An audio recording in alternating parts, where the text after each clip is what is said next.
Hello everyone. Today I'm going to be doing a resist technique on some found papers with some wax Crayola crayons, India ink. I used black India ink and make sure it's waterproof.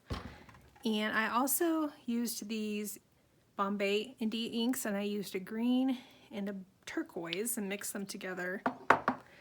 And we're going to have fun layering wax with the India ink on some different kinds of paper. And I love, you know how I love my layers.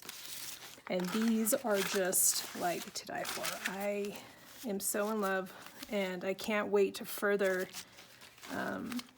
put marks on these, use them little tidbits in my journals and in my collages. The fronts and the backs are both really neat on these. Let's see if I can find one. Very cool. So it's a really easy technique, and I just wanted to quickly go over what I did here.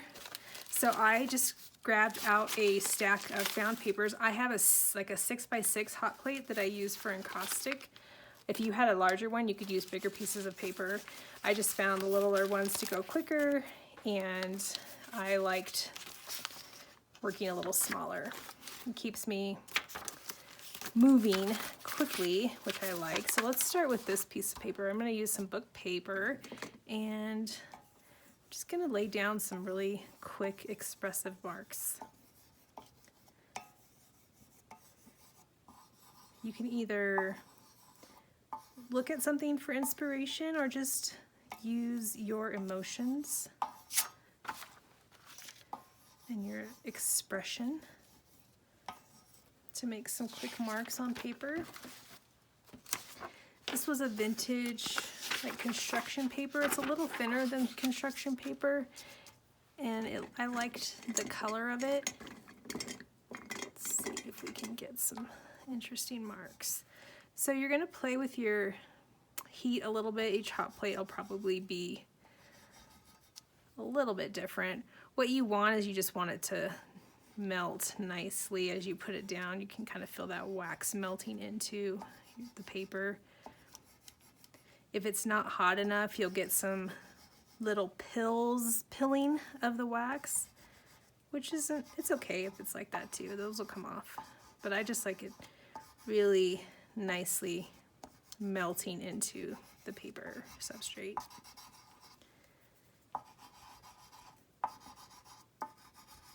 So I love slashes and dots and lines.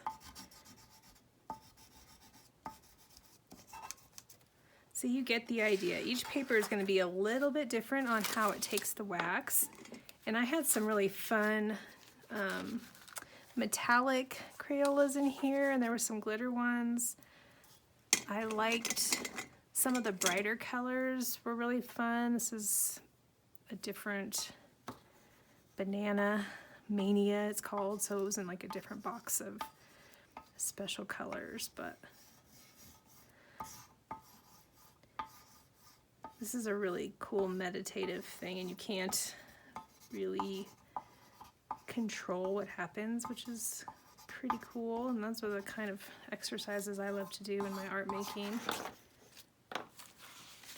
So this paper was just printer paper. I really liked that. This is a thicker piece of, it looks like book paper that has some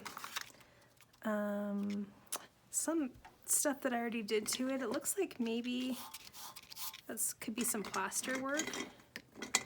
Let's see what happens. You know, if you have some things in your stash that you don't want to throw away, but you're just not that keen on, pull those out too and play with adding more layers.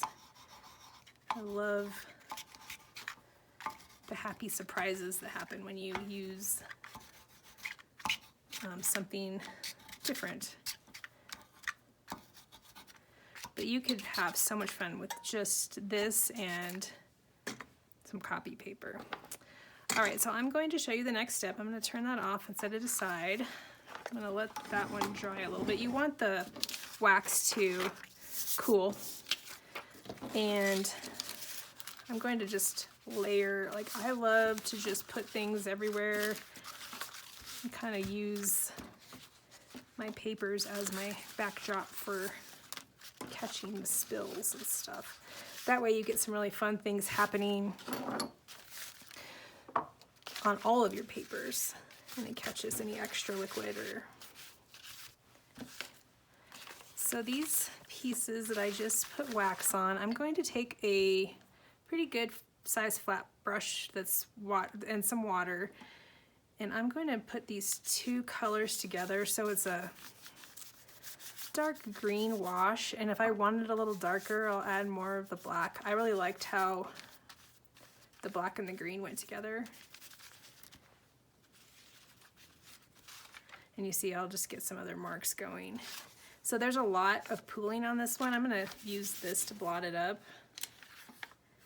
Take some of that away. And I just dipped back in my water, and I'm gonna spread around some of that ink. And the cool thing about ink is that you can stack all these together and they're not gonna stick, which is fabulous for this technique. So I kind of like to put them all stacked on top of each other and then under a book, and they dry nice and flat. So this is the one that had some plaster on it. Let's see what happens. This is probably gonna be my favorite because it has so many layers, and I just love the story that layers tell. And sometimes I'll even work the backs and the fronts. I like that because I can use these in my journal as pages. And so you have something going on both sides, which is really nice. But play, sky's the limit. If you want really bright, vibrant papers, you can use just pure India ink in your favorite colors. I tend to go a little more muted in my work, so I'm staying away from the super bright. But I did do some crazy, let me see if I can find, oh, this neon pastel. Wow, like isn't that cool? Even just like a little tiny piece of that. Let's see if I can cut, you know, just as a pop in something super cool, and just a really neat addition to collage work and journaling. So I hope you loved that technique. I'd love to see what you make. Tag me on Instagram at AmyIrell or post here, and have fun.